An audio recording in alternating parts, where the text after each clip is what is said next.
Lunch ready. என்னென்னு பார்க்கலாமா? முருங்கைக்காய் சாம்பார், சிறுகீரை பொரியல், அப்புறம் கோஸ் பொரியல், அப்புறம் காலிஃப்ளவர் ஃப்ரை. நம்ம இப்போ இந்த காலிஃப்ளவர் ஃப்ரை எப்படி செய்யலான்னு சொல்லி பார்க்கலாம் வாங்க. இப்போ காலிஃப்ளவர் நல்லா கழுவி இந்த சைஸ்க்கு நம்ம வெட்டி எடுத்துருக்குறோம். இப்போ அதை ஒரு கடாயில் போட்டு கொஞ்சம் தண்ணி ஊற்றி நல்லா கொதிக்க வைக்கலாம். அதில் ஒரு ஸ்பூன் கல்லுப்பு போட்டிருக்கேன். அதில் ஒரு 1/4 ஸ்பூன் மஞ்சள் தூள் போட்டு நல்லா கொதி வர கொதிக்க விடலாம். இந்த அளவுக்கு வெந்தோடனே நம்ம இதை வடிகட்டி எடுத்துடலாம். இப்போ நம்ம வேக வச்ச காலிஃப்ளவரில் ஒரு 3 ஸ்பூன் கார்ன்ஃப்ளவர் மாவு ஆட் பண்ணிக்கலாம். அப்புறம் அரிசி மாவு 2 ஸ்பூன் ஆட் பண்ணிக்கலாம்.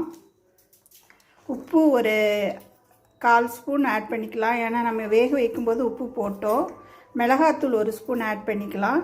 இதை நல்லா இப்போ மிக்ஸ் பண்ணிக்கலாம். இப்போ இதை நல்லா மிக்ஸ் பண்ணி எடுத்துக்கலாம். இந்த மாதிரி மிக்ஸ் பண்ணி வச்சுக்கலாம். மிக்ஸ் பண்ணி ஒரு 1 ஹவர் அப்படியே வச்சு பொரிங்க. உடனே கூட பொரிக்கலாம், இல்லைன்னா ஃப்ரிட்ஜில் வச்சு நம்ம தேவைப்படும் போது எடுத்து பொரிச்சிக்கலாம். ஒரு கடாயில் எண்ணெய் சூடானோன்னே இந்த காலிஃப்ளவரை போட்டு பொரிச்சிக்கலாம். போட்ட உடனே மிக்ஸ் பண்ணாதீங்க, ஒரு 2 நிமிஷம் அப்படியே விடுங்க.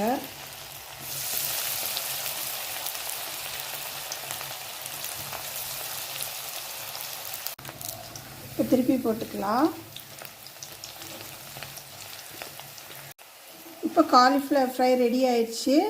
எவ்வளோ முறுமுறுன்னு வந்திருக்குன்னு பாருங்கள். செஞ்சு பார்த்துட்டு எப்படி இருக்குன்னு சொல்லுங்கள்.